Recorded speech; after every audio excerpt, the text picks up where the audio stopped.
میرے نبی پاک نے فرمایا 3 کام کرو تمہیں فائدہ ہوگا۔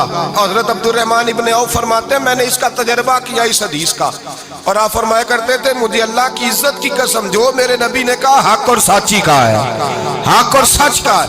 حضور سید عالم صلی اللہ علیہ وسلم نے فرمایا صدقہ دینے سے مال کم نہیں ہوتا، صدقہ دینے سے مال جی کیا کرنے سے، یہ وعدہ ہے نبی پاک کا، صدقہ دینے سے پیسے۔ اچھا بتائے نا جی مجھے 1000 میں سے 500 دے دیا تو باقی کتنے رہ گئے؟ تو حضور فرما رہے ہیں کم نہیں ہوتے، 1000 دے دیا تو باقی کتنا بچا؟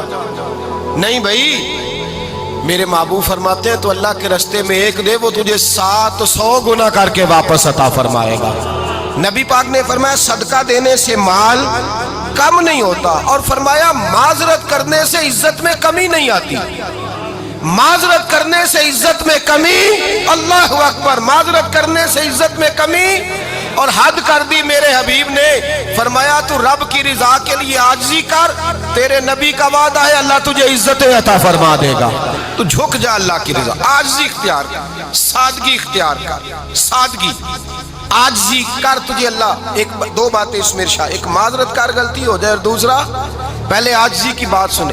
حضرت عمر بن عبدالعزیز بادشاہ تھے، سوئے ہوئے تھے، غلام بھی پاس آرام کر رہا تھا، مہمان بھی آئے تھے، غلام کی ڈیوٹی تھی ہر وقت حضرت کے پاس رہنا۔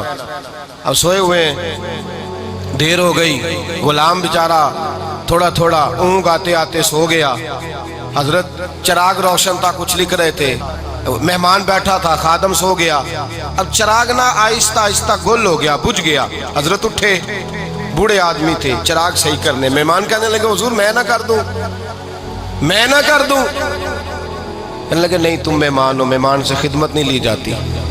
تو اس نے کہا غلام کو جگائیے، فرمانے لگے ابھی تو بیچارہ سویا ہے اور نیند سے بیدار کر دوں۔ خود گئے، اس میں تیل دوبارہ ڈالا، بتی ٹھیک کی، جلائی، واپس آ گئے۔ وہ مہمان اب بادشاہ کا مہمان بھی تو کوئی بادشاہ ہی ہوگا نا، کہنے لگا حضور آپ اپنے کام خود کرتے ہیں، کیا لفظ ہے، کیا حسن ہے، اور 2 جملوں میں کیا تاثیر ہے۔ آپ فرمانے لگے ہاں میں اپنے کام خود کرتا ہوں، جب میں گیا تھا تب بھی عمر بن عبدالعزیز